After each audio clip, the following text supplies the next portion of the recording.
अस्सलाम वालेकुम everyone, welcome to Ayesha Medical Education. आज इस वीडियो में हम लोग स्टडी करने जा रहे हैं कंसंट्रेशन ऑफ यूरिन। ठीक है, बेसिकली हमारे पास जो है वो concentrated urine and dilute urine की जो फॉर्मेशन का मैकेनिज़्म है वो सेम मैकेनिज़्म होता है। मीन हमारी किडनी जो है वो सेम मैकेनिज़्म को फॉलो करते हुए concentrated urine and dilute urine जो है वो प्रोड्यूस करती है। सिंपली जो है वो कंसनट्रेटेड यूरिन कैसा यूरिन होता है, गाढ़ा यूरिन होता है जिसमें वाटर के कंटेंट्स कम होते हैं। डाइल्यूट यूरिन में क्या होता है, वाटर के कंटेंट्स ज़्यादा होते हैं। डिफरेंट कंडीशंस में concentrated urine and dilute urine produce करना क्यों ज़रूरी होता है, क्योंकि समटाइम्स हमारी बॉडी जो है वो सीरियस थ्रेट्स को फेस कर रही होती है। सपोज बॉडी में जो है वो डिहाइड्रेशन हो चुकी है, अगर बॉडी जो है वो डिहाइड्रेशन की कंडीशन में भी डाइल्यूट यूरिन प्रोड्यूस करेगी तो बॉडी जो है वो बहुत सारे सीरियस थ्रेट्स को फेस करेगी। मीन बॉडी जो है वो सीरियस कंडीशन में चले जाएगी। ठीक है, सो इस कंडीशन को प्रिवेंट करते हुए अकॉर्डिंगली बॉडी क्या करती है, डिसाइड करती है कि उसको कैसा यूरिन प्रोड्यूस करना चाहिए, कंसनट्रेटेड यूरिन। सपोज अगर बॉडी में डिहाइड्रेशन हो चुकी है तो बॉडी क्या करेगी, वाटर को कंजर्व करने की कोशिश करेगी। सो उस कंडीशन में क्या होगा, कंसनट्रेटेड यूरिन प्रोड्यूस होगा। ठीक है, सबसे पहले जो है हम इसका इंट्रोडक्शन देख लेते हैं। Every day 180 litre of glomerular filtrate is form with large quantity of water. हमारी बॉडी क्या करती है, 180 litre of glomerular filtrate produce करती है with large quantity of water. Osmolarity of the plasma and glomerular filtrate is same, which is the 300 mmol per liter। क्या होता है कि जो हमारा प्लाज्मा, जो हमारे ब्लड का प्लाज्मा है और जो ग्लोमेरुलर फिल्ट्रेट है, इन दोनों की जो ओस्मोलैरिटी होती है वो सेम रहती है, विच इज़ द 300 mmol पर लीटर। mmol पर लीटर क्या है, उसका यूनिट है। ठीक है, ओस्मोलैरिटी क्या है हमारे पास, concentration of the solutes in a solution. Mean जो हमारे पास सोल्यूशन है उसके अंदर कितने सोल्यूट्स हैं उसको हम लोग बोलते हैं ओस्मोलैरिटी। ठीक है, सो प्लाज्मा की और ग्लोमेरुलर फिल्ट्रेट की जो है वो ओस्मोलैरिटी सेम, विच इज़ 300 mmol पर लीटर। ठीक है, ये नॉर्मल कंडीशन में है। बट जब हमारी बॉडी ने क्या करना होता है, कंसनट्रेटेड यूरिन को प्रोड्यूस करना होता है तो उसकी ओस्मोलैरिटी जो है वो इंक्रीज हो जाती है। किसकी ओस्मोलैरिटी, ग्लोमेरुलर फिल्ट्रेट की। मीन ओस्मोलैरिटी इंक्रीज हो जाएगी जिसको हम बोलेंगे हाइपर ओस्मोलैरिटी। ठीक है, हाइपर ओस्मोलैरिटी। हाइपर ओस्मोलैरिटी में क्या होगा, वाटर कंटेंट जो है वो डिक्रीज हो जाएगा और सोल्यूट्स का जो कंटेंट है वो इंक्रीज हो जाएगा। ठीक है, मीन टू से जो ग्लोमेरुलर फिल्ट्रेट है उसकी ओस्मोलैरिटी इंक्रीज हो जाती है 4 टाइम्स ऑफ प्लाज्मा। ठीक है, विच इज द 1200 mmol पर लीटर। ऐसा होगा कि जो कंसनट्रेटेड यूरिन है उसमें वाटर कंटेंट्स कम हो जाएंगे, सोल्यूट्स के कंटेंट्स ज्यादा हो जाएंगे। मीन ओस्मोलैरिटी कितनी बढ़ जाएगी, 4 times, which is 1200। 3 4s are 12। 300 को अगर हम 4 टाइम्स करें तो कितना बन जाता है हमारे पास, 1200 mmol पर लीटर। ये किस कंडीशन में हम लोग बात करें, कंसनट्रेटेड यूरिन की कंडीशन में। ठीक है, नेक्स्ट आ जाते हैं हमारे पास factors determining the osmolarity of urine. इसमें 2 फैक्टर्स होते हैं, water content in the body and anti diuretic hormone which is ADH। Mean ये 2 फैक्टर्स जो हम डिटर्मिन करते हैं osmolarity of urine. Mean urine जो है वो हाइपर ओस्मोलर होगा, मीन वाटर की जो ओस्मोलैरिटी होगी वो ज़्यादा होगी या कम होगी। ठीक है, अगर ADH की क्वांटिटी ज़्यादा है तो क्या होगा, हमारे पास कंसनट्रेटेड यूरिन प्रोड्यूस होगा। अगर इनहिबिशन ऑफ ADH है तो क्या होगा, डाइल्यूट यूरिन प्रोड्यूस होगा। ठीक है, नेक्स्ट हमारे पास फॉर्मेशन ऑफ डाइल्यूट यूरिन। ये हम लोग पहले बात कर चुके हैं कि डाइल्यूट यूरिन कंसनट्रेटेड यूरिन का जो मैकेनिज्म है वो सेम है except the reabsorption of water. ठीक है, when water content in body increases dilute urine is produce which is achieved by the inhibition of anti diuretic hormone. Mean जब water के content हमारी बॉडी में ज़्यादा हो जाते हैं तो बॉडी जो है वो कौन सा यूरिन प्रोड्यूस करती है, डाइल्यूट यूरिन। ठीक है, which is achieved by the inhibition of anti diuretic hormone. Next आ जाता है हमारे पास formation of concentrated urine. Mean हमारी बॉडी ने क्या करना है, कंसनट्रेटेड यूरिन प्रोड्यूस करना है जिसमें वाटर कंटेंट कम होंगे। ठीक है, इसमें क्या होगा, बॉडी का मेन एम होगा वो क्या होगा कि बॉडी ने जो है वो वाटर को कंजर्व करना है। मीन जो फिल्ट्रेट जा रहा है ना ट्यूब्यूल्स के अंदर, उसके अंदर से भी वाटर को रीअब्जॉर्ब करके इसको क्या कर देना है, कंसनट्रेट कर देना, मीन गाढ़ा कर देना है। सो इसके रिजल्ट में कौन सा यूरिन प्रोड्यूस होगा, कंसनट्रेटेड यूरिन। अब किडनी जो है वो किस तरह से कंसनट्रेटेड यूरिन प्रोड्यूस करेगा, इसके लिए हमारे पास क्या है, 2 मेथड है जिनको फॉलो करते हुए बॉडी क्या करेगी, कंसनट्रेटेड यूरिन को प्रोड्यूस करेगी। फर्स्ट है हमारे पास development and maintenance of medullary gradient by counter current system. Second है हमारे पास role of anti diuretic hormone. Mean first क्या है, काउंटर करंट मैकेनिज्म के through body concentrated urine produce करेगी। सेकेंड हमारे पास क्या है, इसमें anti diuretic hormone role play करेगा in the formation of concentrated urine. ठीक है, सबसे पहले जो है वो हम देखेंगे काउंटर करंट मैकेनिज्म को, जो हमारा मेन टॉपिक है इन दी कंसंट्रेशन ऑफ यूरिन। ठीक है, ये जो है वो डायग्राम जिसके थ्रू हम लोग सारा काउंटर करंट मैकेनिज्म को अंडरस्टूड करेंगे। सो ये डायग्राम क्या शो कर रही है, counter current with numerical indicate. Mean किस तरह से हाइपर ऑस्मोलैरिटी डाउनवर्ड जो है वो इंक्रीज करती है। सबसे पहले हम इसका वर्ड को अंडरस्टैंड कर लेते हैं। काउंटर मीन ऑपोजिट, इसमें क्या होगा, लूप ऑफ हैनले और वैसा रेक्टा में क्या होगा, हमारा जो फिल्ट्रेट है उसका डायरेक्शन ऑपोजिट होगा। ठीक है, अब हम देख लेते हैं कि कौन कौन से पार्ट्स हैं वो फॉर्मेशन ऑफ कंसनट्रेटेड यूरिन में रोल प्ले कर रहे हैं। Role of loop of Henle and vasa recta. Mainly जो है वो काउंटर करंट मैकेनिज्म में कौन रोल प्ले करता है, हमारा लूप ऑफ हैनले एंड वाजा रेक्टा। ठीक है, वाजा रेक्टा क्या है, हमारे पास ब्लड वेसल्स होती हैं around the loop of Henle. ठीक है, हमारी नेफ्रॉन के अराउंड या लूप ऑफ हैनले के अराउंड जो ब्लड वेसल्स हैं उसको हम बोलते हैं वाजा रेक्टा। ठीक है, सो ये जो रेड कलर में मैंने ड्रॉ किया ये क्या है, वाजा रेक्टा, और ये दरमियान में क्या है, U shape structure of the nephron which is called loop of Henle. ये दोनों स्ट्रक्चर जो है हमारे पास क्या करेंगे, कंसनट्रेटेड यूरिन की फॉर्मेशन में रोल प्ले करेंगे। ठीक है, अब ये तो हमने देख लिया दो वो वाले पार्ट्स कौन कौन से इन्वॉल्व हो रहे हैं। ठीक है, नेक्स्ट आ जाते हैं हमारे पास फैक्टर्स। कौन कौन से फैक्टर्स हैं वो रिस्पॉन्सिबल होते हैं हमारे पास कंसनट्रेटेड यूरिन में। उसमें आ जाता है हमारे पास sodium chloride circulation and urea circulation. बल्कि सर्कुलेशन नहीं, हम इसको रीसर्कुलेशन बोलेंगे, क्योंकि इसमें बार बार सोडियम क्लोराइड आता है डिसेंडिंग से, देन असेंडिंग में जाता है। इस तरह से हमारे पास क्या होती है, इसकी सर्कुलेशन होती रहती है, इसको हम बोलते हैं रीसर्कुलेशन। ठीक है, सो NaCl की सर्कुलेशन और यूरिया की सर्कुलेशन जो है वो इसमें रोल प्ले करती है। ठीक है, मीन किस किस में होगी, वाजा रेक्टा में होगी और लूप ऑफ हैनले। ये हमने क्या देख ली, चार चीज़ें देख ली हैं। ठीक है, मीन कहाँ पे ये वाली हैपनिंग्स होंगी।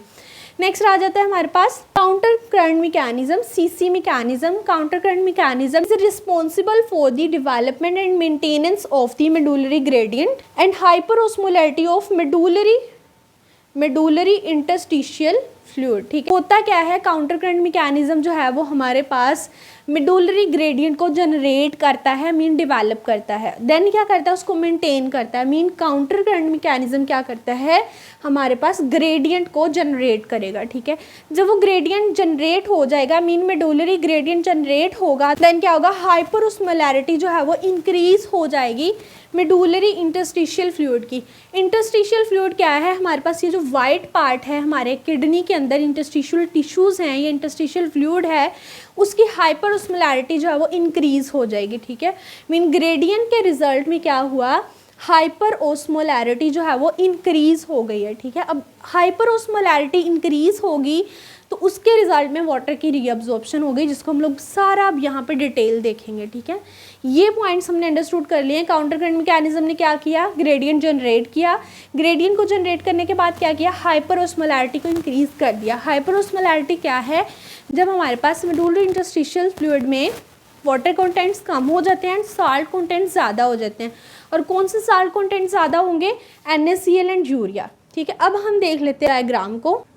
अब यहाँ पे कुछ मैंने न्यूमेरिकल वैल्यूज़ लिखी हुई हैं। ठीक है, ये क्या है, 300 MO/mol पर लीटर है, मीन ये वाला यूनिट आएगा। 400 MO/mol पर लीटर है। ठीक है, 750 MO/mol पर लीटर है, 1200 MO/mol पर लीटर है। इसका क्या मतलब है, जैसे जैसे हम डाउनवर्ड मूव कर रहे हैं हमारे पास हाइपर ऑस्मोलैरिटी इंक्रीज कर रही है, मीन ऑस्मोलैरिटी इंक्रीज कर रही है। जैसे जैसे नीचे जाएंगे यूरिन जो है वो कंसंट्रेट होता जाएगा। ठीक है, एक एडिशनल पॉइंट है हमारे पास, जुक्स्टामेडुलरी नेफ्रॉन कौन सी नेफ्रॉन होती है, जो डीपली प्रेजेंट होगी। ठीक है, सो उनका लूप ऑफ हैनले जो है वो लेंथी होगा। जब उनका लूप ऑफ हैनले लेंथी होगा तो उनमें हाइपर ऑस्मोलैरिटी भी ज़्यादा होगी। सो मीन टू से loop of Henle of juxtamedullary nephron play major role in the formation of concentrated urine. Mean juxtamedullary nephron का जो लूप ऑफ हैनले है वो ज़्यादा अच्छा कंसंट्रेटेड यूरिन प्रोड्यूस करता है, बिकॉज उसका लूप ऑफ हैनले ज़्यादा लेंथी होता है और वो डीपली प्रेजेंट होती हैं। ठीक है, अब हम देख लेते हैं इस स्ट्रक्चर को। इसमें क्या है, ग्लोमेरुलस है, बोमेन्स कैप्सूल है, प्रोक्सिमल कन्वोल्यूटेड ट्यूब्यूल है, ये descending limb of loop of Henle है। ठीक है, ये हेयरपिन बैंड है, ये असेंडिंग लिम्ब है, ये हमारे पास क्या है, डिस्टल कन्वोलेटेड ट्यूब्यूल है और ये क्या है, कलेक्टिंग डक्ट, ठीक है। उसके बाद आ जाती है ये वैसा रेक्टा, ठीक है। वैसा रेक्टा और लूप ऑफ हैनले के जो लिम्स हैं इनमें क्या है, फिल्ट्रेट की डायरेक्शन ऑपोजिट है, ठीक है। इसमें क्या हो रहा है, फिल्ट्रेट हमारे पास डिसेंडिंग से इस तरह से असेंडिंग में आ रहा है। इसमें क्या हो रहा है, हमारे पास इस साइड से फिल्ट्रेट दूसरी तरफ जा रहा है, क्योंकि इसका डिसेंडिंग इस साइड पे है, ठीक है। ये इसका डिसेंडिंग लिम्ब है और इसका ये डिसेंडिंग लिम्ब है, ठीक है। इसका ये असेंडिंग लिम्ब है लूप ऑफ हैनले का और इसका ये असेंडिंग लिम्ब है वैसा रेक्टा का, ठीक है। अब थोड़ा सा हम इसको ब्रीफ कर देते हैं।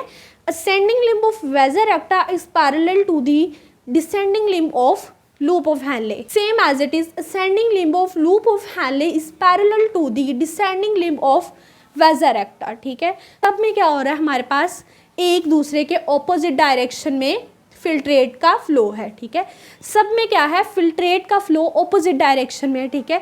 इसमें इसके ऑपोजिट है, इसमें इसके ऑपोजिट है, इसमें इसके ऑपोजिट है, मीन सब में ऑपोजिट डायरेक्शन में फिल्ट्रेट का फ्लो हो रहा है। अब हमने इस पॉइंट को क्लियर कर लिया कि लूप ऑफ हैनले और वैसा रेक्टा किस तरह से काम करते हैं, ठीक है। नेक्स्ट आ जाते हैं हमारे पास factors, NaCl circulation and urea circulation, ठीक है। इसमें क्या होगा, असेंडिंग लिम्ब में से क्या आ जाएगा, हमारे पास NaCl आ जाएगा मेडुलरी इंटरस्टिशियम में। अब हम देख लेते हैं मेडुलरी इंटरस्टिशियम क्या होता है। ये हमारे पास क्या है, कॉर्टेक्स, ये है आउटर मेडुला, ये है इनर मेडुला। मीन नेफ्रॉन के अपर पार्ट से हम डाउनवर्ड आए, मीन अपर पार्ट से डाउनवर्ड मूव करें तो हम क्या करते हैं, किडनी के डीपली जाते हैं, ये मीन हम किडनी के आउटर कॉर्टेक्स से इनर मेडुला में जा रहे हैं, ठीक है। सो ये मैंने 7 किडनी के सेगमेंट्स को मेंशन किया हुआ है। अब हमारे पास क्या है, इन लिम्स के बिटवीन देखें ना तो क्या है, मेडुलरी इंटरस्टिशियम है, मीन किडनी का क्या है, मेडुला का इंटरस्टिशियम है, ठीक है। ये वाला पार्ट मेडुलरी इंटरस्टिशियम है, ये भी मेडुलरी इंटरस्टिशियम है, ये भी medullary interstitium, it is also medullary interstitium और ये भी मेडुलरी इंटरस्टिशियम है, ठीक है। मीन सारे के सारे इन लिम्स के अराउंड क्या है, मेडुलरी इंटरस्टिशियम है, इसमें ऑस्मोलैरिटी इंक्रीज करेगी और ग्रेडियंट जनरेट होगा। हमने क्या देखा कि NaCl किस में आ गया, मेडुलरी इंटरस्टिशियम में आ गया फ्रॉम असेंडिंग लिम्ब, मीन क्या हो गया, NaCl की यहाँ पे क्या होगी, एक्यूमुलेशन हो गई, ठीक है, किसमें, मेडुलरी इंटरस्टिशियम में। दूसरी तरफ क्या हुआ, हमारे पास कलेक्टिंग डक्ट से क्या आ गया, यूरिया।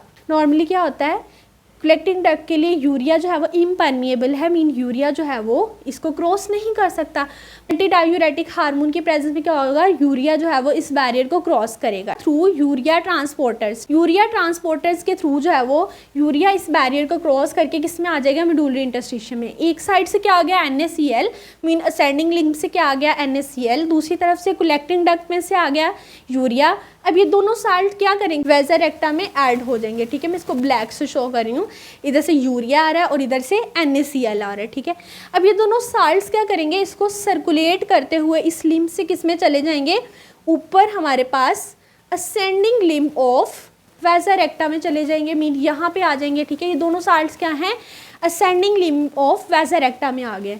अब असेंडिंग लिम्ब ऑफ वैसा रेक्टा क्या करेगा, इसको वापस से NaCl एंड यूरिया को क्या करेगा, हमारे पास मेडुलरी इंटरस्टिशियम में डाल देगा। अब मेडुलरी इंटरस्टिशियम में क्या हो रहा है, यहाँ पे हाइपर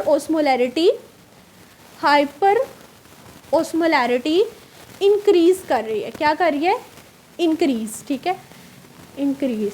हाइपर ओस्मोलैरिटी जो है यहाँ पे इंक्रीज कर रही है। अब इस ओस्मोलैरिटी को कंपनसेट करने के लिए descending limb of loop of Henle में से क्या आ जाएगा, वाटर बाहर आ जाएगा, मीन यहाँ पर क्या आ जाएगा, H2O, ठीक है, H2O।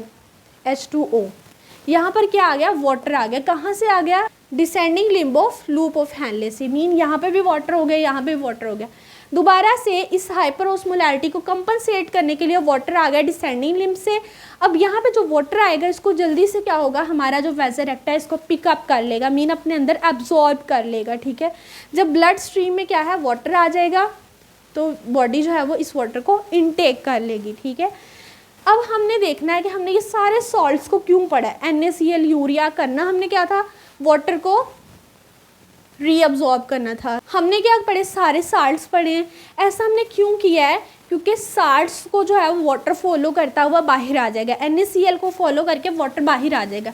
तो जैसे ही वाटर बाहर आएगा बॉडी उसको पिकअप करके अपनी जो वाटर की नीड है उसको फुलफिल कर लेगी, ठीक है। सो वाटर की जो नीड है उसको फुलफिल करने के बाद क्या होगा, अंदर जो है वाटर कंटेंट कम हो गए, मीन टू से कौन सा यूरिन प्रोड्यूस होगा, कंसनट्रेटेड यूरिन। अगेन हम देख लेते हैं, यहाँ से हम लोगों ने दोनों साइड से लिए साल्ट्स, ठीक है, यहाँ से NaCl आया, इधर से यूरिया आया, किस में चला गया, वैसा रेक्टा में, यहाँ से इसने दोबारा से मेडुलरी इंटरस्टिशियम में डाल दिया, और फिर हमारे पास क्या हुआ, डिसेंडिंग लिम्फ से वाटर आ गया। इसको कंपनसेट करने के लिए हमारे ब्लड ने क्या किया, वाटर को पिकअप कर लिया, ठीक है, मीन बॉडी ने वाटर को क्या किया, अब्जॉर्ब कर लिया, रीअब्जॉर्ब कर लिया। ये था हमारे पास काउंटर करंट मैकेनिज्म, ठीक है।